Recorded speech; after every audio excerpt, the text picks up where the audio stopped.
Bonjour tout le monde dans cette nouvelle vidéo qui est destinée aux élèves de la deuxième année collège. Dans cette vidéo, il s'agit de la correction d'un modèle de devoir du premier semestre. Il s'agit d'un modèle du troisième de devoir. Je vais commencer par vous lire le document, ensuite on passera aux questions. Junior Mag a rencontré plusieurs juniors et a fait ressortir quelques idées à propos de la tolérance. Nous les remercions pour leur participation. C'est quoi pour vous être tolérant? Quand on est tolérant, on reconnaît les droits de chaque personne et on respecte son avis. C'est une sorte d'indulgence sans laquelle on ne peut pas vivre en société. Dans quelle situation et avec quelle personne on a tendance à ne pas être tolérant? Souvent, on n'est pas tolérant avec des personnes d'autres races. On ne les respecte pas. Les grands, parfois, ne sont pas tolérants avec les petits. C'est aussi en relation avec la mode. Si tu n'es pas habillé comme les autres, on ne t'accepte pas. Quelles sont les limites de la tolérance s'il y en a? Il ne faut être ni intolérant, ni trop indulgent. Il faut trouver le juste milieu. On peut tolérer beaucoup de choses, mais il ne faut pas tomber dans la faiblesse. Pourquoi beaucoup de personnes ne sont pas tolérantes? C'est peut-être question du milieu dans lequel on vit. Si lorsqu'on est petit et on voit son père intolérant avec d'autres personnes, on agit comme lui. C'est aussi par manque d'éducation. Les gens intolérants se croient supérieurs aux autres. C'est pour ça. Qu'est-ce qu'on peut faire pour que les gens soient plus tolérants? Il faut que tout le monde fasse un effort. Par exemple, le 16 novembre, Journée mondiale de la tolérance, devrait nous pousser à être tolérants. Il faut être tolérant tous les jours, pas seulement le 16 novembre. D'après Junior Mag, numéro 16, novembre 2003. Alors, de quel genre de texte s'agit-il? Il s'agit d'une interview. Quel est l'indice qui montre qu'il s'agit d'une interview? On a un jeu de questions-réponses. Comme vous pouvez le remarquer, on a à chaque fois une question à laquelle l'interviewé ou bien les interviewés répondent. Pour chaque question, on a plus d'une réponse. D'accord? Mais de quoi se compose cette interview, ce document? On a le contexte, c'est-à-dire le chapeau. C'est une sorte d'introduction dans laquelle on présente d'abord de quoi il s'agit. Donc déjà, on nous dit qu'il s'agit du sujet la tolérance. C'est le thème qui va être traité. Qui va traiter ce sujet? On a Junior Mag et on dit que Junior Mag c'est l'intervieweur, c'est-à-dire c'est lui qui va poser les questions. Et à propos Junior Mag, c'est le nom d'un magazine. C'est comme une revue. Hein? C'est un magazine destiné aux jeunes. C'est pour les jeunes. D'ailleurs, vous avez Junior. Junior veut dire jeune. Qui va être interviewé? Ce sont justement plusieurs juniors. Ce sont les juniors, ce sont les jeunes qui vont répondre aux questions, qui vont être les interviewés. D'accord? Et bien sûr, comme je vous l'ai dit, le thème, on a fait ressortir quelques idées à propos de la tolérance. Donc, les juniors vont exprimer leur point de vue, leur opinion à propos de la tolérance. Bien. Pour la première question, donc, ce document est une interview. On vous demande de relever un indice qui le montre. Donc, comme je vous l'ai dit, on a un jeu de questions-réponses. La deuxième question. Qui est l'intervieweur? L'intervieweur, c'est Junior Mag, c'est le journaliste qui représente Junior Mag. On a l'interviewé, ce sont plusieurs juniors, vous l'avez dans le chapeau. Et le sujet de l'interview, c'est la tolérance, qui veut dire c'est le contraire du racisme. La troisième question. Voici les thèmes des questions posées en désordre. Remets-les dans l'ordre du texte. Les solutions pour être plus tolérant, les causes de la tolérance, la définition de la tolérance, les limites de la tolérance et enfin les exemples d'intolérance. Qu'est-ce qu'on vous demande ici? On vous demande de remettre en ordre les étapes de l'interview. Yani, le journaliste a posé un ensemble de questions. Ou les questions qu'il pose, الأسئلة اللي طرح متبعين كاين واحد التسلسل في طرح الأسئلة. داكوغ، هاد التسلسل انا حاطه لكم داك الافكار المطروحه في لي كيسيون ما مرتباش. داكوغ، نتوما خصكم ترتبوا. دونك عندنا لي سوليوشن بور اتر بلو توليرون، يعني الحلول من اجل التسامح. لي كوز دو لانتوليرونس، اسباب غياب التسامح. لا ديفينيسيون دو لا توليرونس، شنو هو التفسير ديال لا توليرونس. les limites de la tolérance، شنو هما الحدود ديالها، الحدود ديال la tolérance. et enfin les exemples d'intolérance، امثله ديال انعدام التسامح. D'accord. Alors pour cela on va revoir encore une fois l'interview. And pour la question, c'est quoi pour vous être tolérant? Alors que demande le journaliste? Il demande aux jeunes d'expliquer ce que veut dire être tolérant. يعني اش يطلب منهم؟ يطلب منهم une définition. إذن la première question se rapporte à la définition de la tolérance.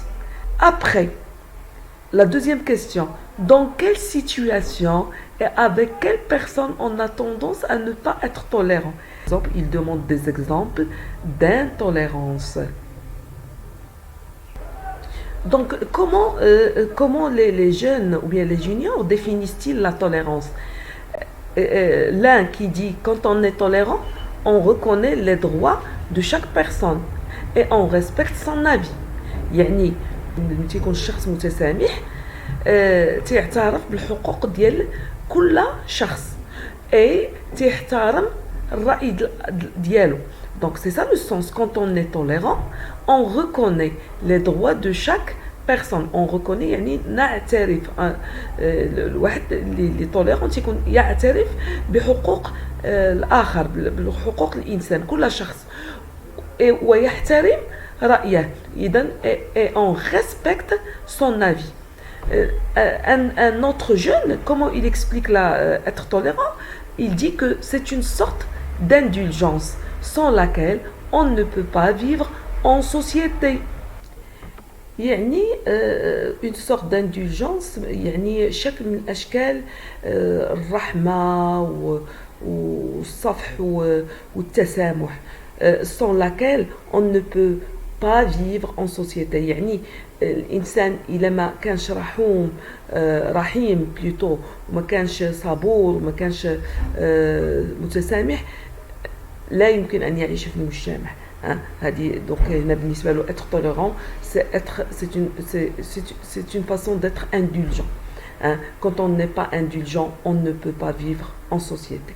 La question suivante, dans quelle situation et avec quelle personne on a tendance à ne pas être tolérant?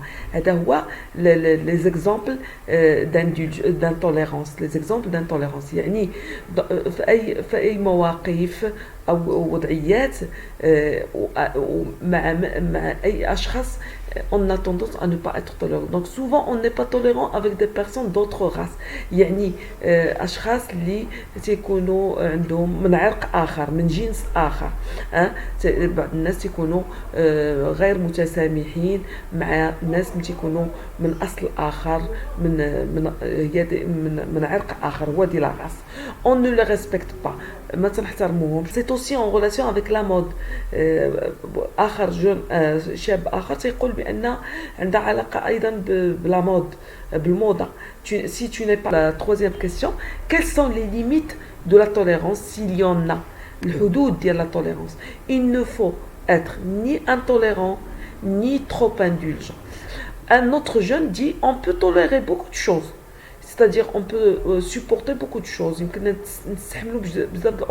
mais il ne faut pas tomber dans la faiblesse. يعني يمكننا نسامحوا مع بزاف ديال الاشياء في بزاف ديال الاشياء، mais ما خصناش نطيحوا في الضعف. لان بارفوا انت تولي متسامح اكثر من القياس تتولي هذاك ضعف ماشي قوه. D'accord.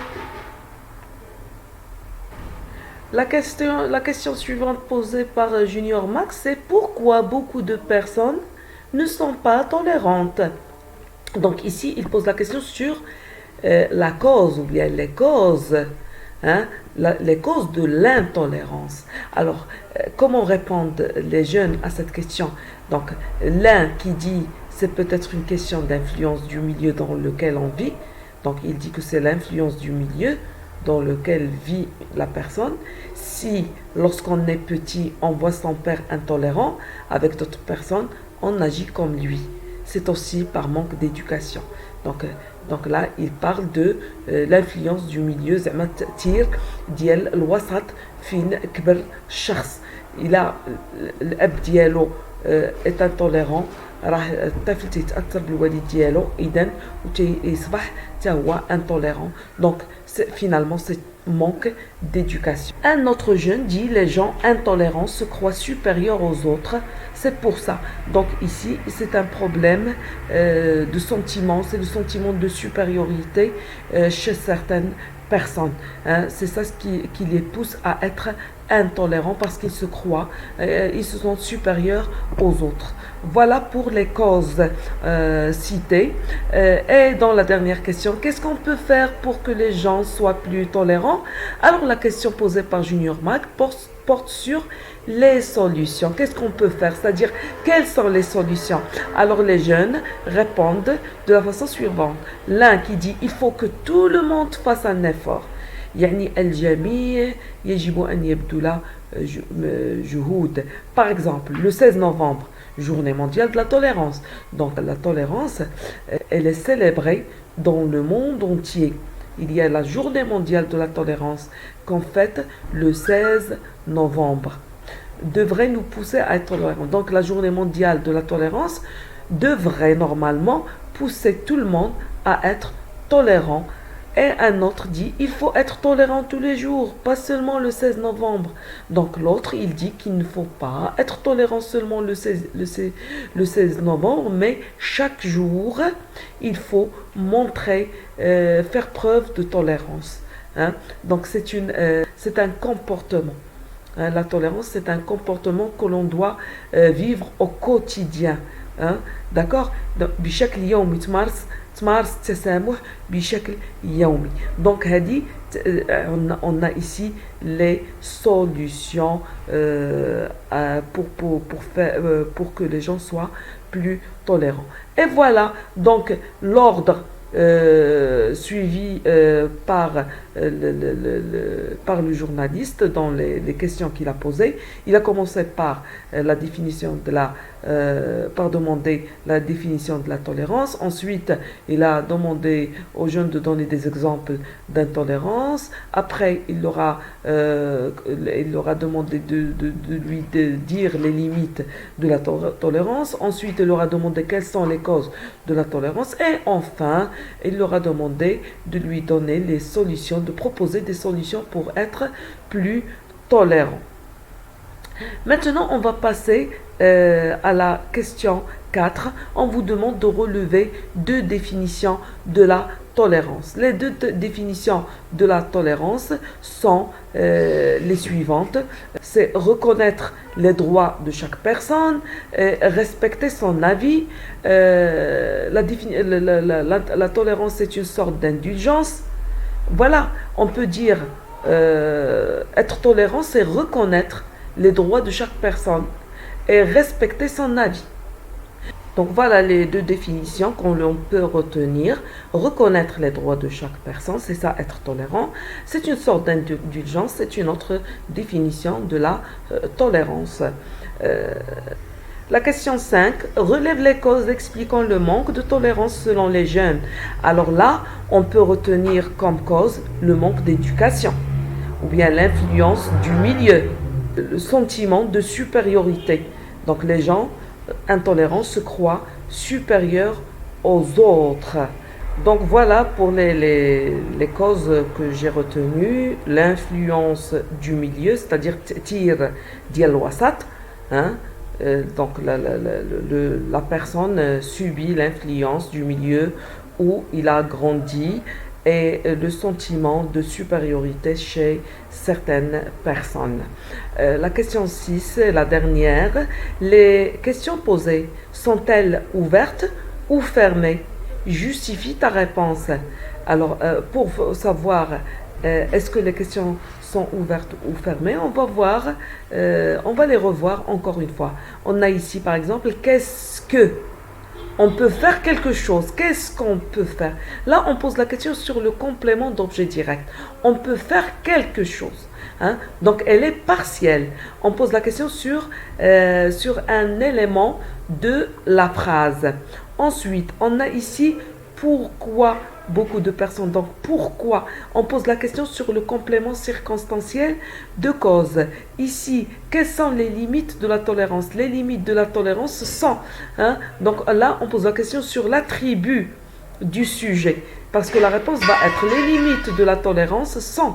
Et on va continuer. Et le verbe, on a le verbe être. Donc, ce qui va suivre, sera l'attribut du sujet. D'accord?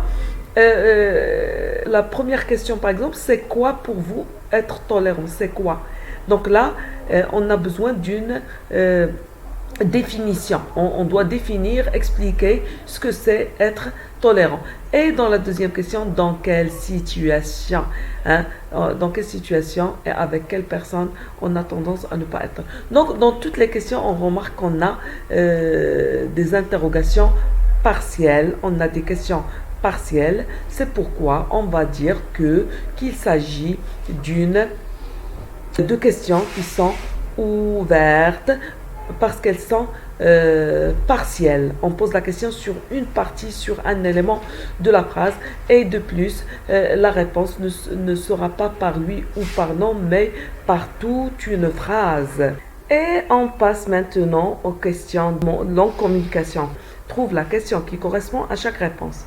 Alors à chaque fois, vous avez une réponse et vous essayez d'y trouver la question selon le groupe souligné. Par exemple ici, il faut être tolérant tous les jours. Quelle est la question que l'on va poser? Pour savoir quelle question il faut poser, il faut d'abord préciser la fonction du groupe souligné. Tous les jours, c'est quoi dans la phrase? C'est un complément circonstanciel de temps. Alors, quelle est la question que l'on pose pour le complément circonstanciel de temps? Il doit être suivi de l'inversion de sujet, c'est-à-dire où faut-il? Voici le verbe et voilà le sujet. Donc, c'est le sujet qui va être inversé. Donc, on va mettre faut-il être tolérant? Il ne faut pas écrire tous les jours parce que vous posez la question sur ce groupe, sur ce complément circonstanciel de temps. Donc, c'est dans la réponse qu'on va le mettre. D'accord? Dans la phrase suivante, le monde fête la journée mondiale de la tolérance le 16 novembre. Alors, le groupe nominal, le 16 novembre, est un complément circonstanciel de temps. La question qu'on doit poser, c'est quand? Quand quoi? Quand le monde fête-t-il? Alors là, on ne peut pas inverser le sujet qui est groupe nominal, le monde, on va le laisser à sa place. On va ajouter un pronom personnel qu'on va appeler le pronom personnel de reprise. On va l'utiliser pour remplacer le monde, pour inverser le sujet. D'accord? Et on va être obligé d'ajouter un T entre le verbe fête et le pronom personnel il pour éviter la rencontre de E et de I. D'accord? Et on va obtenir la phrase suivante. Voilà la phrase obtenue. Quand le monde fête-t-il? Regardez T que j'ai ajouté là. Hein? Il est encadré par 2 traits d'union pour éviter la rencontre du E, du verbe, et I, du pronom personnel. Vous voyez? Donc son rôle, c'est d'éviter la rencontre des 2 voyelles seulement. Et n'oublions pas le point d'interrogation. On passe à la phrase suivante. Certaines personnes sont intolérantes parce qu'elles se croient supérieures. Alors, quelle est la question qu'on va poser sur ce groupe? Parce qu'elles se croient supérieures. Alors, là, la question, là, parce que exprime quoi? Elle exprime la cause. Elle exprime la cause. Donc, ce groupe, c'est un complément circonstanciel de cause.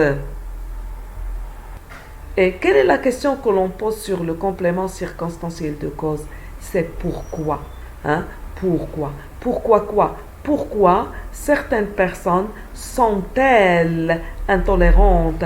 La même chose, ce qu'on a fait dans la question précédente, quand on a laissé le groupe sujet à sa place, on a apporté un pronom personnel de reprise, on va faire la même chose ici. Certaines personnes, c'est un groupe nominal sujet qui est long, on ne peut pas l'inverser. Donc, qu'est-ce qu'on va faire? On va ajouter le pronom personnel elle. Elle avec S, féminin pluriel. Pourquoi? Parce qu'on a certaines personnes, on dit une personne, on ne dit pas une personne. D'accord? C'est féminin pluriel. D'accord? Alors, on va dire pourquoi certaines personnes sont-elles intolérantes? Et donc, voilà pourquoi certaines personnes sont-elles intolérantes. Pourquoi? Parce qu'on a le complément circonstanciel de cause. N'oubliez pas d'inverser le sujet. D'accord? Lorsque vous avez le groupe nominal, vous ne pouvez pas l'inverser. Alors, il faut toujours le remplacer, utiliser un pronom personnel de reprise pour le remplacer. Mais faites attention au genre et en nombre. Est-ce que c'est féminin ou masculin? Est-ce que c'est singulier ou pluriel? Pour la dernière phrase, les personnes intolérantes se croient supérieures aux autres. Alors, le groupe souligné, c'est les personnes intolérantes. Alors, c'est quoi ce groupe? Quelle est sa fonction? On a se croit, c'est le verbe. Qui se croit supérieur aux autres? Ce sont les personnes intolérantes. Donc, les personnes intolérantes est un groupe nominal sujet. Donc, alors, quelle est la question qu'on va poser? C'est qui? Qui se croit supérieur aux autres?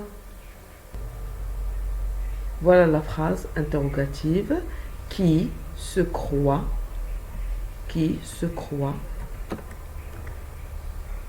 supérieur aux autres? N'oubliez jamais le point d'interrogation. Voilà, c'est la question pour la réponse. Les personnes intolérantes se croient supérieures aux autres. La question 2 transforme ces phrases en question totale. Vous êtes raciste. Alors, pour poser une question totale, on a 3 moyens. Soit l'intonation, on laisse la phrase telle qu'elle est, on met un point d'interrogation, ou bien on utilise est-ce que vous êtes raciste, ou bien êtes-vous raciste, c'est-à-dire l'inversion. Et pour la phrase les jeunes sont contre le racisme, on peut poser la question les jeunes sont-ils contre le racisme? Donc on inverse le sujet. Là, j'ai utilisé est-ce que avec point d'interrogation à la fin. Et dans la deuxième phrase, j'ai opté pour l'inversion de sujet pour poser la question. La troisième question, que pensez-vous des jeunes qui sont racistes? Alors là, il s'agit d'une question de communication. Donc, que pensez-vous des jeunes qui sont racistes? C'est-à-dire des personnes qui ne sont pas tolérantes, des jeunes qui ne sont pas tolérants. Alors, là, je vous demande d'exprimer votre opinion, votre point de vue à propos des jeunes qui sont racistes. Qu'est-ce qu'on peut dire? Par exemple, on peut dire, déjà, on vous demande d'exprimer votre point de vue, votre opinion, donc vous devez commencer par une expression d'opinion. Vous pouvez garder celle-ci, par exemple, vous commencez par « je pense » que, ou bien je trouve que, ou bien à mon avis, ou bien personnellement, hein, je trouve que les jeunes sont, ou bien ont tort. Hein, يعني على خطأ. Hein, ils n'ont pas raison. ليسوا على صواب. Il y a différentes façons de répondre à cette question, d'exprimer votre point de vue, n'est-ce pas? Donc, on peut répondre de la façon suivante. On peut dire, je pense que les jeunes doivent être tolérants, car le racisme engendre la haine et la violence. C'est-à-dire يعني هنا تتعبر على الرأي ديالك تتقول في تنظن أن الشباب خصهم يكونوا رحماء متسامحين لأن الميز العنصري يؤدي إلى الحقد الكراهية العين et la violence يعني العنف يؤدي إلى العنف. Pour la dernière situation, exprime la certitude à partir de cet énoncé. Yani, tu as un énoncé, il y a des jeunes qui sont racistes, alors tu exprimes la certitude. La certitude, c'est quand on est sûr de quelque chose, on est certain de quelque chose. هذا اليقين، انت تكون متأكد من شي حاجة وتتعبر على ذاك اليقين ديالك، على ذاك التأكد ديالك. إذا هنا كاينين des expressions pour exprimer la certitude. On peut dire je suis sûr, je suis certain, je suis convaincu. À partir de cet énoncé, on peut dire je suis sûr qu'il y a des jeunes qui sont racistes. Et voilà, donc on peut dire je suis sûr qu'il y a des jeunes qui sont racistes. À propos sûr, c'est un adjectif. Donc si je c'est féminin singulier, donc on doit ajouter e ici. Il faut accorder l'adjectif qualificatif. La correction de ce devoir prend fin. Je vous souhaite bonne journée et à bientôt avec une nouvelle vidéo. Au revoir.